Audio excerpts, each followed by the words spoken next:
and welcome to News and Current Events Friday for the 22nd of September, 2017. I want to talk today about two recent news stories. My sources, as always, are in the description below, and the full credits are at the end of the video. So let's jump into this, shall we?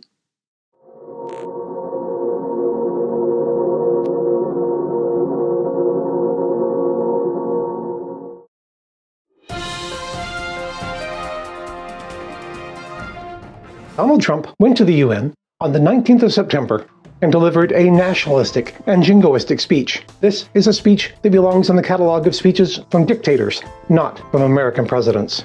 From the USSR's Nikita Khrushchev telling Western ambassadors in 1956 that "we will bury you," to his, allegedly, removing his shoe and pounding it on the desk in frustration during a debate at the UN in 1960, to Muammar Gaddafi's anti-American rant at the UN in 2009, to Mahmoud Ahmadinejad's statement to the UN in 2012 that America had entrusted itself to the devil, just to name a few examples. Real and would-be tyrants have a history of such speeches.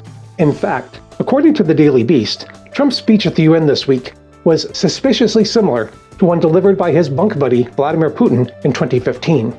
In this speech, Trump rejected what has been the foundation of international cooperation and U.S. foreign policy since the end of World War II.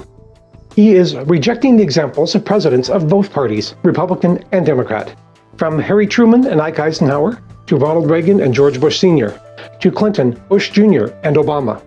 Trump advocated replacing the current model of open cooperation between countries with a more limited cooperation based only on each nation's perceived self-interest. The challenge is that every nation, including the U.S., gets obsessed with short-term self-interest and loses sight of the ramifications of far-off or seemingly minor events.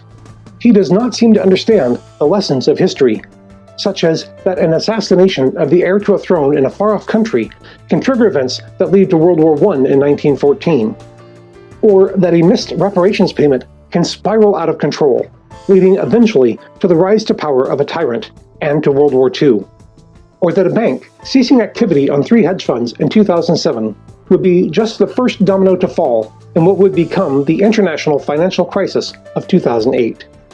He does not seem to comprehend that a civil war in Syria, or a repressive third world regime, or a dictator who is not openly or immediately seeking to spread his influence beyond his borders, can, and probably will, still have an impact on countries on the far side of the planet. But even more so, he ignores our human obligation to ease the suffering of others. Martin Luther King Jr. famously said, "No one is free until we are all free." And I would suggest that the word free, as used here, should be defined very broadly.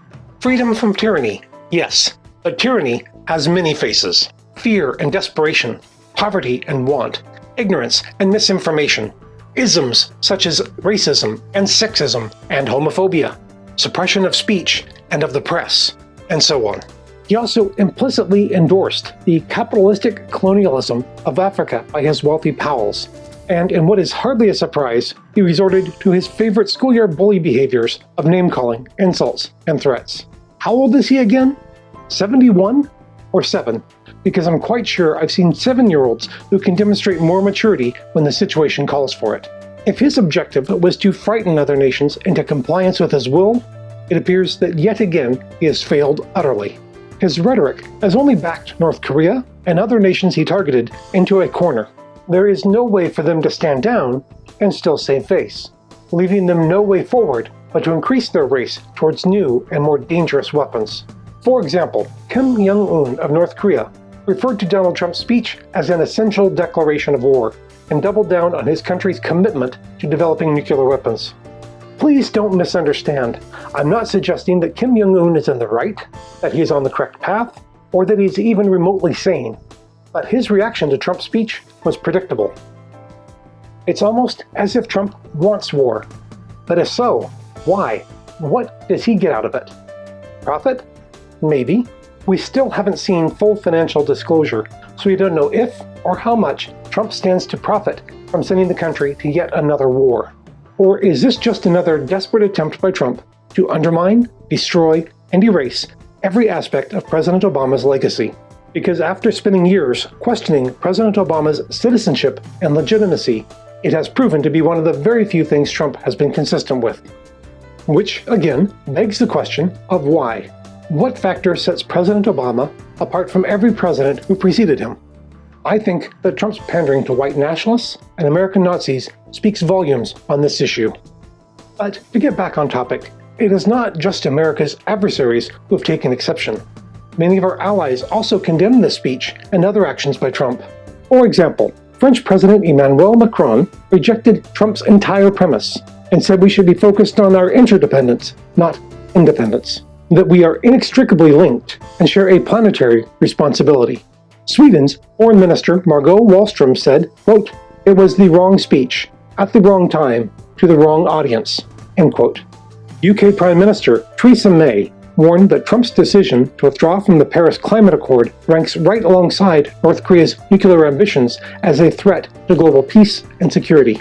Quote, "For it is the fundamental values that we share, values of fairness, justice, and human rights, that have created the common cause between nations to act together in our shared interest and form the multilateral system.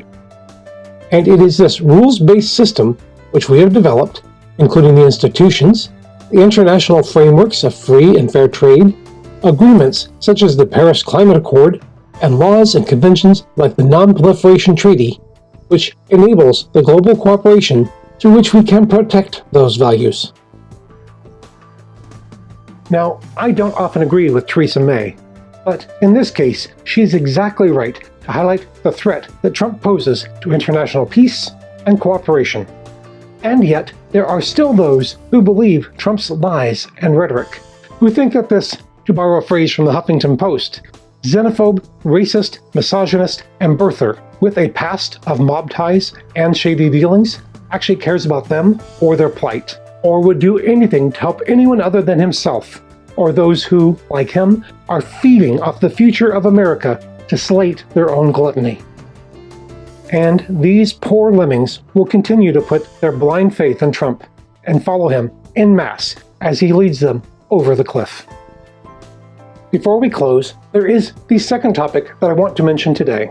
I recently posted a video exploring the links between climate change and the changing patterns of storms such as hurricanes, typhoons, and monsoons. See the link in the description below if you're interested. This week has seen yet another massive storm, Maria, unleashing damage in many countries and territories, including Puerto Rico, which had already been hit by Irma. I'm putting links to both the American and British Red Cross and to UNICEF in the description below. If you are able to donate, please visit one of these pages or the reputable charity of your choice to do so. I'm not a religious man, so I don't really pray, but my thoughts are with those affected by all these storms and disasters this year. I cannot even begin to understand what you are going through. All I can really say, including to my own friends in Puerto Rico, is that you are not alone.